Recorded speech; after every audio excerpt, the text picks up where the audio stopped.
అసలు ఈ మొత్తానికి కారణం ఏం తెలుసా అండి? ఈ మొత్తానికి కారణము పాపం ఒక అతను పర్యావరణ ప్రేమికుడు, మీకు చూపిస్తాడు. అది ఒక పర్యావరణ ప్రేమికుడు వేసినటువంటి ఒక ఒక ఒక కేసు ఆయన కొట్లాడుతున్న దానికి ఇగో పర్యావరణ ప్రేమికుడి ఫిర్యాదు బ్లాక్ మెయిలింగ్ కు అస్త్రంగా మారిపోయిందంట. ఈ బ్లాక్ మెయిలింగ్ చేసింది ఎవరు? కొండా సురేఖ బ్లాక్ మెయిలింగ్ చేసిందా? కొండా సురేఖ తర్వాత ముఖ్యమంత్రి గారు బ్లాక్ మెయిలింగ్ చేసిండ్రా? ముఖ్యమంత్రి గారు సాటున రోహిన్ రెడ్డి బ్లాక్ మెయిలింగ్ చేసిండా? చూడండి ఒకసారి. ఇది కాంగ్రెస్ కు అనుకూలంగా ఉన్నటువంటి మీడియా సంస్థనే ఇది. దీంట్లో వచ్చినటువంటి వార్తలు ఒకసారి ఇక్కడ చూడండి. పర్యావరణ ప్రేమికుడి ఫిర్యాదు బ్లాక్ మెయిలింగ్ కు అస్త్రంగా మారిందా? అటవీ సంపదను కొల్లగొడుతున్నారని పర్యావరణ ప్రేమికుడు న్యాయ పోరాటం ఇప్పుడు కొంతమంది పెద్దలకు బ్లాక్ మెయిలింగ్ కు అస్త్రంగా మారిందనే విమర్శలు గుప్పుమంటున్నాయి. తాజాగా అటవీ పర్యావరణ దేవాదాయ శాఖ మంత్రి కొండా సురేఖ ఓఎస్డి సుమంత్ వ్యవహారంలో ఈ విమర్శలకు బలాన్నిస్తా ఉన్నాయి. సూర్యాపేట జిల్లాకు చెందిన పసుపులేటి సురేష్ పర్యావరణ ప్రేమికుడు. గత 10 సంవత్సరాలుగా ఆయన పలు సిమెంట్ కంపెనీల్లో సివిల్ ఇంజనీర్ గా పనిచేసిండంట. ఎవరు? ఈ సూర్యాపేటకు సంబంధించినటువంటి పసుపులేటి సురేష్ అనేటువంటి ఒక వ్యక్తి సివిల్ ఇంజనీర్ గా గత 10 సంవత్సరాల నుంచి రకరకాల కంపెనీల్లో ఆయన పనిచేస్తా ఉన్నాడు. దక్కన్ సిమెంట్ ఫ్యాక్టరీలో కూడా పి సురేష్ సివిల్ ఇంజనీర్ గా పనిచేశాడు. ఆ సందర్భంలో కొన్ని నిర్మాణాలకు సివిల్ ఇంజనీర్ గా ఉన్న సురేష్ దక్కన్ సిమెంట్స్ యాజమాన్యం అక్రమంగా దాదాపు 100 ఎకరాలు చేసి వారి ఆధీనంలోకి తీసుకుందని గుర్తించిందంట. దీంతో పర్యావరణానికి తీవ్ర ముప్పు ఏర్పడిందని గుర్తించిన సురేష్ తన ఉద్యోగానికి రాజీనామా చేసి అప్పటి నుంచి ఈ దక్కన్ సిమెంట్స్ మీద పోరాటం ప్రారంభించిండు. ఏదైతే ఈ దక్కన్ సిమెంట్స్ ఉందో, ఈ దక్కన్ సిమెంట్స్ ఎక్కడ ఉన్నది? ఇది హుజూర్ నగర్ నియోజకవర్గంలో ఉత్తమ్ కుమార్ రెడ్డి గారి నియోజకవర్గంలో ఉన్నది.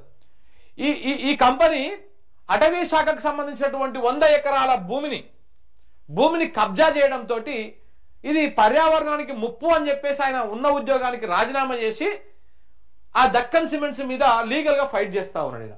దానికోసము ఇలా సురేష్ గత 6 సంవత్సరాల నుంచి దక్కన్ సిమెంట్స్ అటవీ భూమి కబ్జా పైన నిరంతరం అనేక వేదికల మీద ఎండగడుతున్నాడు. దీంట్లో భాగంగా సురేష్ రాతపూర్వకంగా గత ముఖ్యమంత్రి కేసీఆర్, తాజా ముఖ్యమంత్రి రేవంత్ రెడ్డి, అటవీ శాఖ మంత్రి, సూర్యాపేట జిల్లా కలెక్టరు, ఏడబ్ల్యూ మైన్స్ అండ్ జియాలజీ జిల్లా అటవీ శాఖ అధికారి, కేంద్ర పర్యావరణ అటవీ శాఖ ఇక కేంద్ర మంత్రులకు ఫిర్యాదు చేసిండు.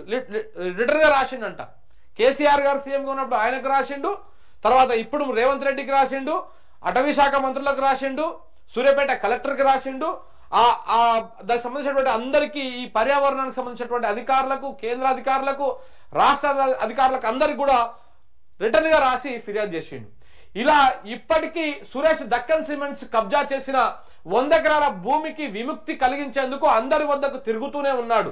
తాజాగా మంత్రి కొండా సురేఖ ఓఎస్డి సుమంత్ వ్యవహారం బయటపడడంతో సురేష్ అవాక్కయ్యిందంట. తన ఫిర్యాదుపై న్యాయ పోరాటం చేయాలని ఆశిస్తే నా ఫిర్యాదును అడ్డం పెట్టుకుని ఇలా బ్లాక్ మెయిలింగ్ కు పాల్పడి డబ్బులు డిమాండ్ చేయడం సమంజసం కాదని పి సురేష్ ఆవేదన వ్యక్తం చేసిందంట. ఈయన దొరకబట్టాలి, ఎడున్నాడు చూసి దొరకబడితే అసలు విషయాలని తెలుస్తాయి.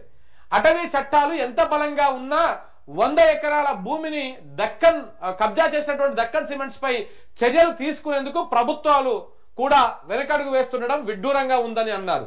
తన పోరాటాన్ని ఆపమని దీన్ని కొనసాగిస్తానని తెలిపారు. త్వరలో ఈ అటవీ భూమి కబ్జాలకు సంబంధించిన వ్యవహారాన్ని సిబిఐ, ఈడీకి కూడా ఫిర్యాదు చేస్తానని చెప్పేసి సురేష్ చెప్పిండు. ఈ సురేష్ అనేటువంటి వ్యక్తి చేసినటువంటి ఫిర్యాదు ఇది ఎటు మారింది? కొండా సురేఖ ఓఎస్డి ఆయన మరి దీని అడ్డం పెట్టుకుని ఆయన ఎక్స్టార్షన్ చేసి డబ్బులు డిమాండ్ చేసిండా?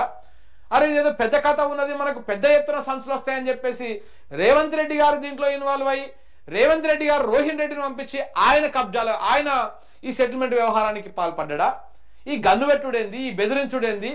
ఇదంతా ఉత్తమ్ కుమార్ రెడ్డి నియోజకవర్గంలో ఉన్నటువంటి వ్యవహారం కాబట్టి ఇందులో ఆయన ఇన్వాల్వ్ అయ్యిండు. అరే అదేదో ఉంటే మేము చూసుకుంటాం కదా మా నియోజకవర్గము, మీరెందుకు ఇన్వాల్వ్ అవుతున్నారు అని చెప్పేసి ఇటు ముఖ్యమంత్రికి కానీ ఇటు కొండా సురేఖకు కానీ ఆయన చెప్పిండా? ఏంది ఇదంతా పంపకాలు, ఈ వాటాలంతా ఏంటిది? దీని వెనకాల ఉన్నటువంటి కోణం ఏంటిది? ఇదంతా కూడా ఇది కాదా నేర చరిత్ర?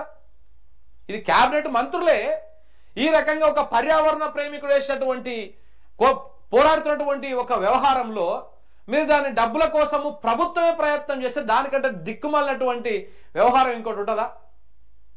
ఇలా కొండా సురేఖ తప్ప, లేకపోతే ముఖ్యమంత్రి గారు తప్ప, రోహిన్ రెడ్డి తప్ప, ఉత్తమ్ కుమార్ రెడ్డి తప్ప? ఈ తప్పని తేల్చాల్సింది ఎవరు? ప్రభుత్వం తేల్చాలి. విచారణ సంస్థలు పెట్టి ప్రభుత్వమే తప్పు చేస్తే ఎవరు తేల్చాలి? ఇందులో రేవంత్ రెడ్డి తప్పు కనపడతా ఉంది, రోహిన్ రెడ్డి కనపడతా ఉంది, కొండా సురేఖ కనపడతా ఉన్నది, అందరిది కనపడతా ఉన్నది. ఈ పంపకాలేంది, ఈ వాటాలేంది, ఇవన్నీ ఏంటిది అసలు? దీని మీద చర్చ పెట్టాలి కదా, దీని మీద మాట్లాడాలి కదా. ఈ రకంగా పాపం ఈయన వేసినట్టు ఈయన కొట్లాడుతా ఉన్నాడు, వీళ్ళేమో సంచులు వాటాలు పంచుకుందాము, ఈయనకి నీకింత నీకింత నీకింత నాకింత అని. ఆ సినిమా ఉంటుంది కదా ఇంద్రా సినిమాలో, ఇది నీకు ఇది నీకు ఇది నాకు, ఇదే ఉంది కథ. ఈ మొత్తం వ్యవహారం చూస్తూ ఉంటే, ఈ పంపకాల వ్యవహారం చూస్తూ ఉంటే అట్లనే ఉన్నది మొత్తం.